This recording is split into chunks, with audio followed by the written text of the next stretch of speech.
¿Qué tal? Mi nombre es Ángel Virto y el día de hoy hablaremos sobre lo que es la química de los ácidos nucleicos. Recapitulando sobre los ácidos nucleicos, sabemos que son dos, que viene siendo el ADN y el ARN, y dentro de las principales características que los hacen sustancialmente diferentes son el tipo de cadena. El ADN posee una cadena doble, mientras que el ARN posee una cadena sencilla. Las bases nitrogenadas que posee el ADN son cuatro, que son la adenina, la citosina, la timina y la guanina, mientras que el ARN presenta adenina, citosina, el uracilo y guanina. Los azúcares estructurales que le dan vida a estas moléculas, en cuanto al ADN es la desoxirribosa y en cuanto al ARN es la ribosa. Una de las preguntas más sustanciales que podríamos hacernos es ¿cuántos tipos de moléculas y cuáles son? En cuanto al ADN solamente existe un tipo, mientras que el ARN poseen diferentes tipos, pero los más estudiados son tres: el ARN mensajero, el ARN ribosomal y el ARN de transferencia. En cuanto a su localización en la célula, el ADN está en el núcleo de la célula, mientras que el ARN puede estar en el núcleo y en el citoplasma. El día de hoy abundaremos un poco más en lo que es el tema de la desnaturalización. Una de las características que posee el ADN nativo es una alta viscosidad. Esto cuando hablamos de temperatura, de condiciones ambientales que son normales.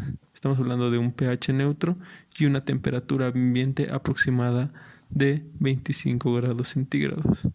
A estas condiciones la viscosidad del ADN es alta, pero al cambiar estas condiciones a valores extremos, que estamos hablando de un pH elevado y una temperatura superior a 80 grados centígrados, la viscosidad del ADN baja.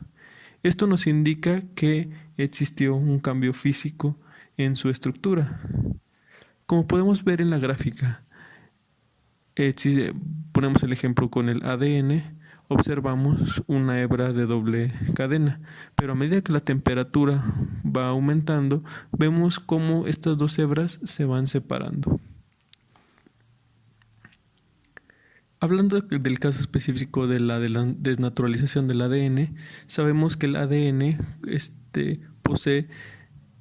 posee o contiene diferentes enlaces, como pueden ser los enlaces de hidrógeno y los enlaces covalentes. Sabemos que los enlaces covalentes son aquellos que se generan por el enlace fosfodiéster, que le da una estructura de 5' a 3' al ADN.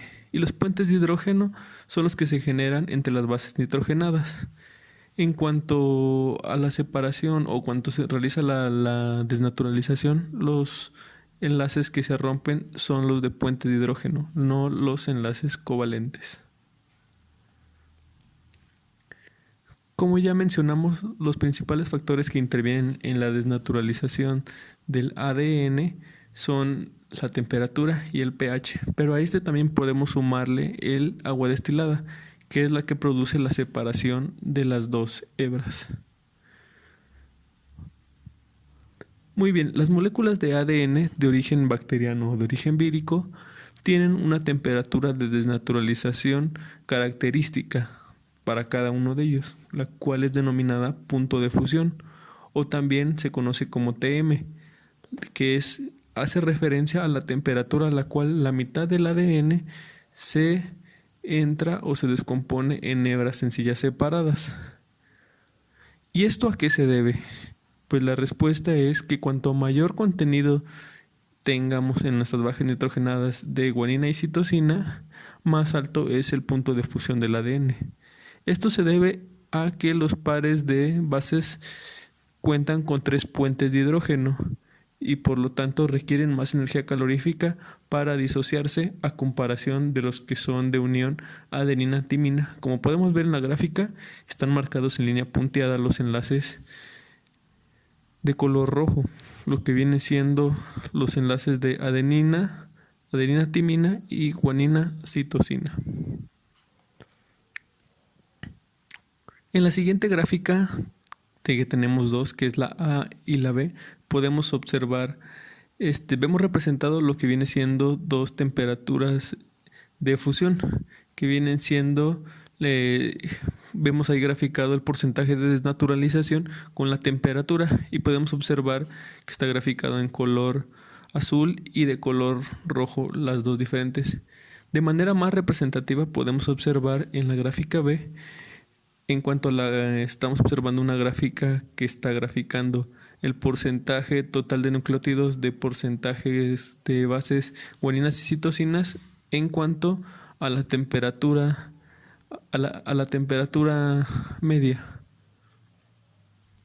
de desnaturalización, que es la TM.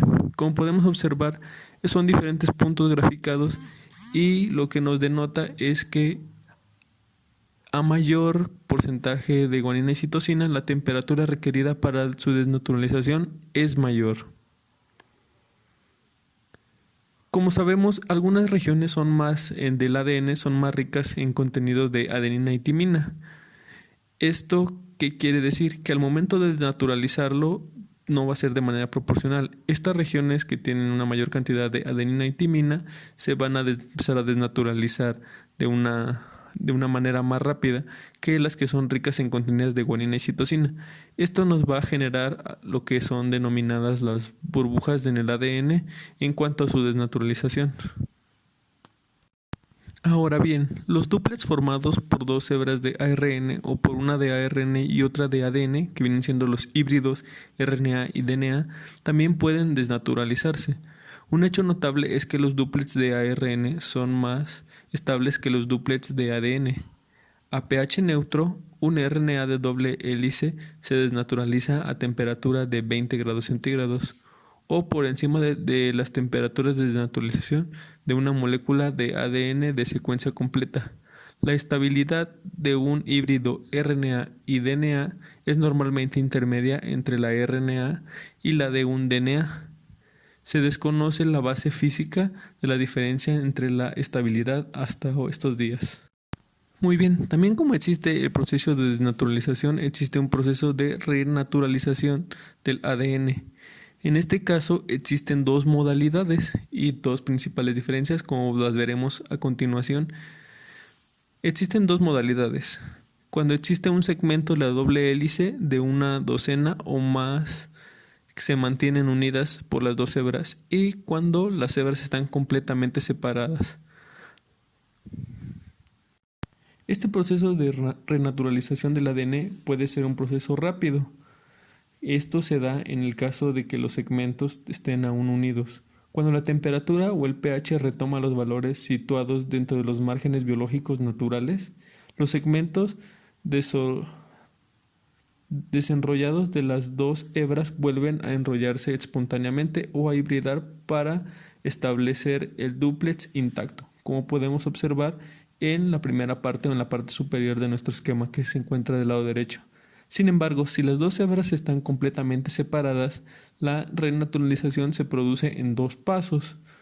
Podemos observarlo también en el gráfico. El primero de estos dos pasos es relativamente lento. Las dos hebras se reconocen primero mediante una colisión al azar hasta que forman un fragmento corto o de doble hélice complementaria. El segundo paso es más rápido. Las bases no se aparean, sino que entran en un registro y se aparean sucesivamente como una cremallera para formar la doble hélice, como podemos observar en la figura del lado derecho. En la siguiente imagen podemos ver un ADN parcialmente desnaturalizado. Este ADN fue parcialmente desnaturalizado y después se le fijó para que se impidiera su renaturalización. Como podemos observar, dentro de las formaciones que se ven, se pueden observar diferentes burbujas que se generan en la desnaturalización. Esto se da en cuanto o recae sobre la riqueza que poseen las bases de las adeninas y timinas. Como sabemos, estas tienen un doble enlace, por lo que son mucho más fáciles de desnaturalizarse que las que son ricas en citosina y guanina. Ahora bien, nos centraremos en lo que son las hibridaciones. Los ácidos nucleicos de especies diferentes incluso pueden formar híbridos. La capacidad de las hebras complementarias de ADN para aparearse entre sí se aprovechan para detectar secuencias de ADN similares en dos diferentes genomas de una especie. Esto ya es más aplicado en cuanto a las técnicas que se utilizan hoy en biología molecular. Ahora bien, podemos poner un ejemplo. Si el dúplex de ADN aislado de unas células humanas y de ratón se desnaturalizan completamente por acción del calor y a continuación se mezclan y se mantienen a temperatura ambiente, que son 25 grados centígrados, durante muchas horas, una gran parte del ADN se renaturalizará. La velocidad de renaturalización dependerá de la temperatura, la longitud y la concentración de los fragmentos de ADN, la concentración de las sales de la mezcla de reacción y las propiedades de la secuencia. Por ejemplo, eso tiene que ver con complejidad y el contenido también de guaninas y citosinas. Podemos hablar que la mayor parte de las cadenas de ADN de ratón se unirán a sus cadenas complementarias de ADN de ratón. Analógicamente, la mayoría de las moléculas de humano se hibridarán con las que son complementarias de humano. Sin embargo, una parte de las moléculas de ADN de ratón se asociará con ADN humano, y esto dará origen a un dúplex híbrido, en los cuales los segmentos de una cadena de ADN de ratón estarán apareados con segmentos de ADN humano, como podemos observar en la figura. Este experimento también puede poner como un manifiesto una herencia evolutiva común. Diferentes organismos poseen generalmente un cierto número de proteínas y ARN con funciones similares y a menudo estructuralmente similares. En muchos casos los ADN que codifican estas proteínas y estos ARNs tienen una secuencia similar, aun siendo diferentes organismos. Cuanto más cercano sea la relación evolutiva entre las especies, mayor será el grado de hibridación de sus ADNs. Y muy bien, pasándonos al siguiente tema, los nucleótidos y los ácidos nucleicos también pueden experimentar transformaciones no enzimáticas. Las purinas y las pirimidinas, junto con los nucleótidos de los que forman parte, experimentan una serie de alteraciones espontáneas, muchas veces sin razón aparente, en sus estructuras covalentes. Son muy lentas, pero también pueden ser significativas. Estas alteraciones dan lugar a cambios permanentes y se denominan mutaciones. En este caso, varias bases nucleótidas sufren la pérdida espontánea de sus grupos amino, que esto se le conoce como una desaminación, lo que genera mutaciones dentro del ADN. Como podemos ver en el gráfico, sabemos que esta reacción de desaminación puede ser muy lenta y puede ser que no presente ninguna consecuencia a primera vista, pero es casi con la seguridad que lo causa contiene una timina en lugar de un uracilo, lo que genera un cambio drástico en cuanto a las estructuras. En otro caso es la despurinación, en la cual se pierde una purina por hidrólisis de diferentes enlaces. La lesión resultante en la que puede ser o igual una reestructuración de las moléculas presentes en el ADN.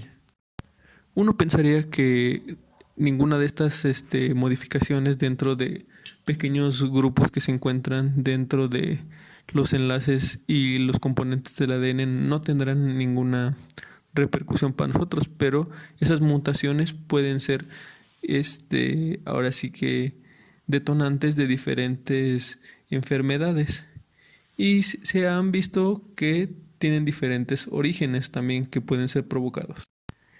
Al paso de los años nos hemos dado cuenta que algunas de las causas que puede tener es la radiación, que esta puede ser igual con los algunos métodos médicos que pueden ser por rayos X, la radiación UV también, que es natural, que proviene de los rayos del sol.